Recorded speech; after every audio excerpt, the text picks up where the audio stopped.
போன எபிசோடில் விநாயகர், முனீஸ்வரன், நந்தி மண்டபம் கட்ட ஆரம்பிச்சோன்றதை பற்றி பார்த்துருப்போம். முதல் முறையாக லோகேஷன்ற ஐயரை வச்சு தான் கோவில் கட்ட பூமி பூஜை போட்டோம். விநாயகர், முனீஸ்வரன் பெருசாக ஆசைப்படாமல் 5 கோவில் இருந்தால் போதும்னு யோசித்தோம்.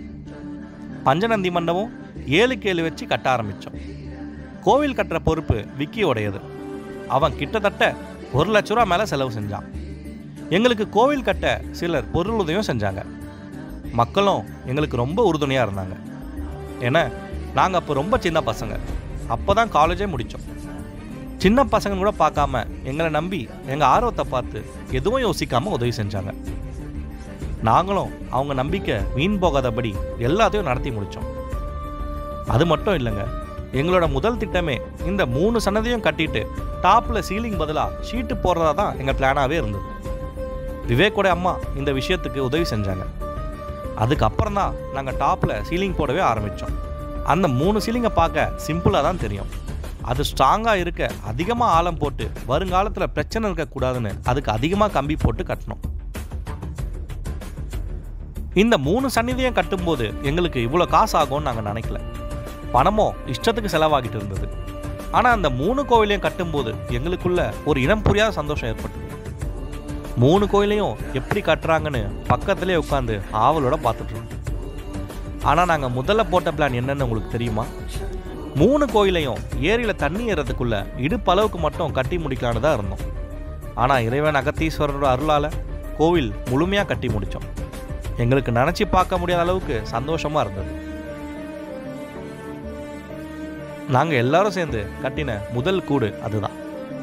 அதில் சாமி பிரதிஷ்டை செய்கிற மாதிரியெல்லாம் அப்போவே கனவு காணுவோம். நாங்கள் கண்ட கனவு நிஜமாக எப்போ நடக்கும்னு ரொம்பவே ஆவலோடு இருந்தோம். இதில் என்ன ஆவல் நீங்கள் கேட்கலாம். நாங்கள் அப்போது ரொம்ப சின்ன பசங்களாக இருந்ததுனால இதெல்லாம் எங்களுக்கு பெருசாக தான் தெரிஞ்சது. எதையோ சாதிக்க போகிறோன்னு மனசில் சந்தோஷம் இருந்தது. இப்படி இருந்த கோவில் இப்போ இப்படி மாறும்னு நாங்கள் நினைக்கல. நாங்கள் இப்போ வரைக்கும் எப்போ கோவில் வந்தாலும் எங்களுக்கு அந்த பழைய தோற்றம் தான் முதல்ல ஞாபகத்துக்கு வரும். இதுக்கிடையில தான் நம்ம கோவிலுக்கு அடுத்ததாக வந்த நபர் திரு ரமேஷ் அண்ணன். நம்ம சாமிக்கு பூஜை பண்ணுறதுல அதிகம் ஆர்வம் உள்ளவர். ஆரம்பத்திலிருந்து இப்போ வரைக்கும் அவரால் எந்த பிரச்சனையும் வந்தது கிடையாது. அவர் பாட்டுக்கு அவரால் என்னென்ன வேலை பண்ண முடியுமோ அதெல்லாம் யார் எதிர்பார்ப்பும் இல்லாமல் பண்ணிட்டு இருந்தார்.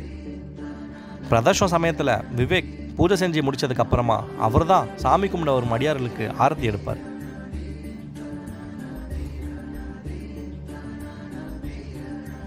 இந்த நாள் வரைக்கும் அவர் ஆரத்தி எடுக்கிறத கஷ்டமாகவே நினச்சி பார்க்க மாட்டார்.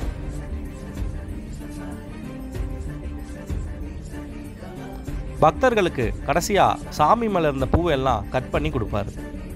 அவர் யார் உதவியும் எதிர்பார்க்காம அவரே அவரால் முடிஞ்ச விஷயத்த செய்வார். அவர் கோயில் விஷயத்தில் யார் என்ன சொன்னாலும் யார் தடுத்தாலும் அவர் சேவையிலிருந்து பின்வாங்கினதே கிடையாது. கோயில் விஷயத்தில் எல்லாத்துக்கும் முன்னாடி இருந்து நிற்பார். ஆரம்பத்திலிருந்து எல்லா லைட்டுக்கும் அவர் தான் முதல்ல ஒயரிங் கொடுக்கவே ஆரம்பித்தார். 1000 இடையூறு வந்தாலும் கோவிலுக்கு சேவை செய்கிறதுல எந்த பங்கமும் ஏற்படுத்த மாட்டார். இன்னும் இவரை பற்றி நிறைய விஷயங்களை நம்ம அடுத்த ஒரு எபிசோட்லேருந்து பார்க்கலாம். ஒரு வழியாக நாங்கள் அந்த 3 கோயிலையும் கட்டி முடிச்சிட்டோம். மறுபடியும் ஐயரை வர வச்சு கோவில் சிலை செய்கிற சிற்பியும் வர வச்சோம். என்னென்ன சாமி எங்கே வரணும்னு முடிவு செஞ்சோம்.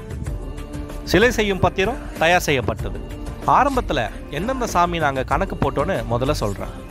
முதல்ல பஞ்சமுக விநாயகர், பஞ்சநந்தி, முனீஸ்வரன், நவகிரகம், 5 கோஷ்டம், பிள்ளையார், தட்சிணாமூர்த்தி, பெருமாள், பிரம்மதேவர், துர்காதேவி. இதுதான் எங்கள் பிளானாகவே இருந்தது. அதுக்கப்புறம் தான் சிற்பி ஒரு ஐடியா கொடுத்தாரு. இன்னும் சில சாமிகளையும் வைக்க சொன்னார்.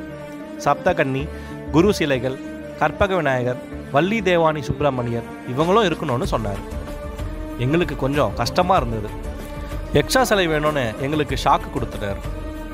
அதுக்கப்புறம் நாங்கள் பதிலுக்கு சிற்பிக்கு பெரிய ஷாக்காக கொடுத்துட்டோம். இது சொன்னதும் அவரே ஷாக் ஆகிட்டார். அதுதான் பஞ்சநந்தி.